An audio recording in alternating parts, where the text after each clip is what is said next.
कांग्रेस भवन में झारखंड प्रभारी ने प्रेस को संबोधित करते हुए कहा कि कोरोना से बचने के लिए सरकार ने जो कानून और गाइडलाइन जारी किया है उसका झारखंड के सारे लोग पालन करें और साथ ही कोई एक व्यक्ति इस महामारी को समाप्त नहीं कर सकता। हम सभी को मिलकर इस बीमारी को समाप्त करना होगा। लाखों लोग झारखंड के वासी जो मजदूरी बाकी प्रांतों में करते थे वो अपने गांव पर वापस आए। तमाम बेरोजगारी की एक माहौल पूरे देश में रहा है। इकोनॉमी की क्या हाल है ये आप मेरे से बेहतर जानते हैं। भारतीय जनता पार्टी उस पर चर्चा नहीं करती है। अनएम्प्लॉयमेंट का क्या हाल है इस पर चर्चा नहीं करती है। साफ तौर से मैं कहना चाहता हूं कि मनरेगा जो कांग्रेस पार्टी की देन इस देश के लिए रही है, मनरेगा के माध्यम से हमारी सरकार ने मार्च से लेके अब तक 450 लाख मानव दिवस के दिन को पैसे देने का काम किया है। साफ तौर से 7,62,000 बरसात से पहले हम मैन डेज का काम दे रहे थे और आज के तारीख में भी 6,50,000 मैन डेज का काम हम दे रहे हैं। और ये सरकारी आंकड़े हैं कि मजदूर भुगतान में जो गरीबों के लिए एक सबसे बड़ी दिक्कत की बात थी, मजदूर भुगतान में झारखंड प्रदेश नंबर 1 रहा है पूरे देश में।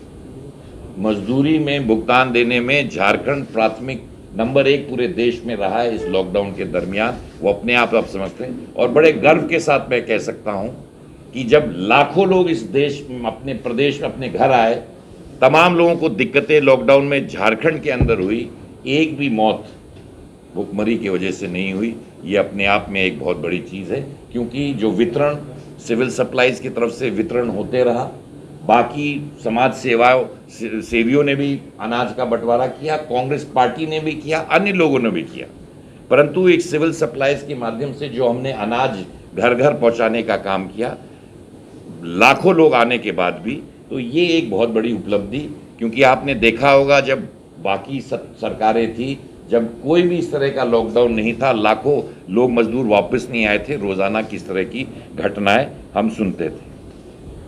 साफ तौर पे हमने मैनिफेस्टो में मनरेगा का मजदूरी भुगतान बढ़ाने की बात करी थी। पहले 171 रुपीज़ के मिलते थे और अब हमने इस लॉकडाउन के तहत भी 194 रुपीज़ पर बढ़ाने का काम किया है। और केंद्र सरकार से हमने कितना 294 रुपये बढ़ाने के लिए प्राविधान कर रखा है। तो इस कोविड के समय में भी मनरेगा का लेबर का मीनिंग पैसा हमने बढ़ाने का काम किया है। भले कम ही बढ़ पाया पर पैसा के वासियों को और आपके माध्यम से कि इस बीमारी के बचने के लिए जो जो सरकार ने कानून बनाए हैं, जो जो आपको गाइडलाइंस दी हैं, मैं चाहूँगा कि सारे लोग झारखंड के ज़रूर इसका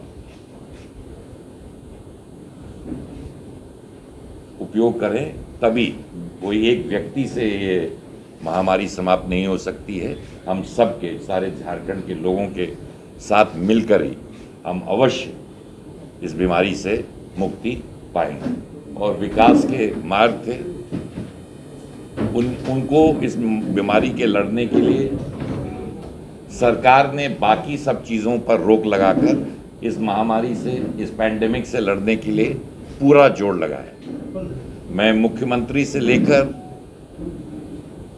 हमारे मंत्रीगण जो यहाँ उपस्थित हैं, कांग्रेस के प्रत्येक कार्यकर्ता को धन्यवाद और बधाई देता हूँ कि जिस तरह लगन और मेहनत और ईमानदारी से इस बीमारी के लिए झारखंड के वासियों के लिए उन्होंने मेहनत की, वो एक सराहनीय काम रहा। उसमें और बेहतर करने के लिए हम लोग सब प्रयास करते रहेंगे। वहीं चुनाव के वक्त घोषणा पत्र में किए गए वादे को पूरा किया जा रहा, इसकी प्रक्रिया शुरू हो गई है। पहली किस्त में 2000 करोड़ की व्यवस्था की गई है, जिसमें 25,000 तक के कृषि ऋण को माफ किया जाएगा। साथ ही साथ सरना कोड पर कहा गया कि सरना कोड हमारे घोषणा पत्र का हिस्सा था। सरना कोड जल्द से जल्द लागू करने के लिए तत्काल कार्रवाई करेगी, जिससे आदिवासी समाज को पहचान मिल सके।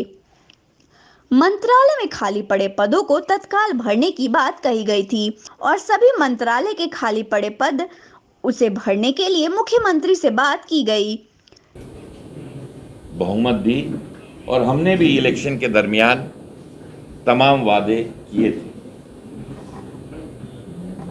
तमाम समस्याओं के बावजूद, वो कोविड हो, जीएसटी के पैसे न मिलने वाले हों, कोल के तरफ से माइनिंग के सेक्टर से केंद्र सरकार के पैसे न मिल सके, पर एक सबसे बड़ा जो वादा हमने किया था कि लोन माफ़ी करने का वादा साफ तौर से हमने किया था। आज मुझे बड़ी खुशी है क्योंकि कोविड की वजह से पूरा लोन माफ़ी नहीं कर रहे हैं, परंतु 2000 करोड़ रुपए का लोन माफ़ी की स्वीकृति इस सरकार ने किसानों को ऋण माफ़ी में ये निर्णय ले लिया है और हम इसके लिए कटिबद्ध हैं। जो 2 लाख करोड़ लोन लेने का हमने वादा किया था, उस वादा को भी पूरा करने का काम हमारी सरकार अवश्य करेंगे। परंतु 2000 करोड़, जिसमें से मुझे लगता है जिनका 25,000 और कम लोन था, उस सब का लोन एक झटके में समाप्त करने का काम ये सरकार करेगी। तो वो एक बड़ा हमने एक लोन ऋण माफी का बात की थी, उसकी शुरुआत शुरू हो गई है इसी न्यूज़ एम इंडिया से संतोष भारती की रिपोर्ट।